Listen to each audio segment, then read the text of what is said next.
ඇයි මේ රටේ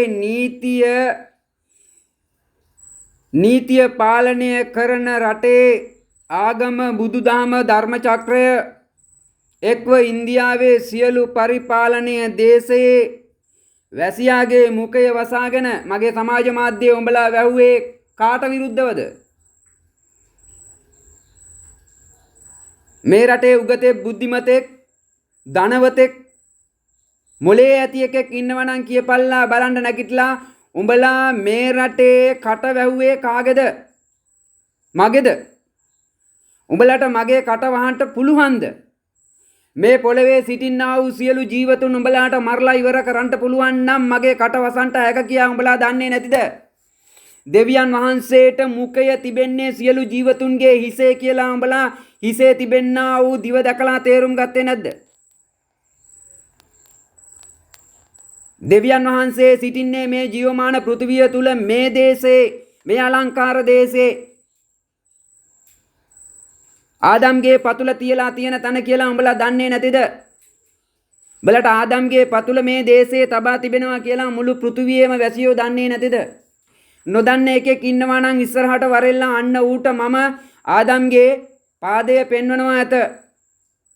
ආදම්ගේ පාදයේ දේශයෙන් අයින් කරලා ඉන්දියාවේ ශ්‍රී පාදයේ දේශයේ තැබුවේ කවුද? නාගලෝකයේ පාදයේ දේශයේ තබාගෙන මුළු පෘථිවිය පාලනය කරන්නේ ඉන්දියාවේ හිස යක්ෂයා සර්පයා කියලා උඹලාට තවත් මම කියන්න අවශ්‍ය නැත. එහෙම කියන්න අවශ්‍යතාවයක් තියෙනවා නම් මේ රටේ ඇස් තියෙන මේ රටේ කන් තියෙන එකෙක් නැත. ඔළුවක් තියෙන එකෙක් නැත. බඩක් විතරක් තියෙන පාත්‍රය ගත්ත එකෙක්ගේ පස්සේ යන්නා වූ ජාතියක් මේ දේශයේ ඇත. උඹලාට තමාගේ දේශයේ රැකගන්ට දුන්නේ සර්පයාගෙන්නේ. උඹලා කෙරුවේ සර්පයාට පාදයේ තැබීමට ඉඩ දීමය. උඹලා අවසානයේ දෂ්ට වුණේ සර්පයාගේ බණ මුඛයටය. මුළු පෘථිවිය පාලනය කරන්නේ සර්පයා ඉන්දියාවේ සිට සියලු ජාතීන් ගිලගෙන.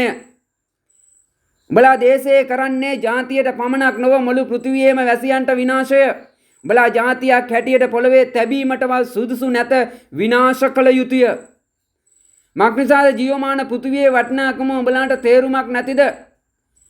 ජීවතුන් අතරේ කොපමණ ප්‍රමාණයක් මේ ජීවමාන පෘථිවිය තුල ජීවතුන් අතරේ ඇතිද?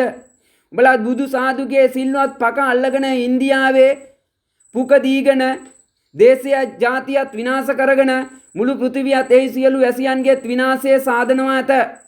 උඹලා කරන්නා වූ විනාශය උඹලාට තේරුම් ගන්නට බැරි නම් උඹලාට ඔළුවකුත් නැත. පාලකයෝ පූජකයෝ කියාගෙන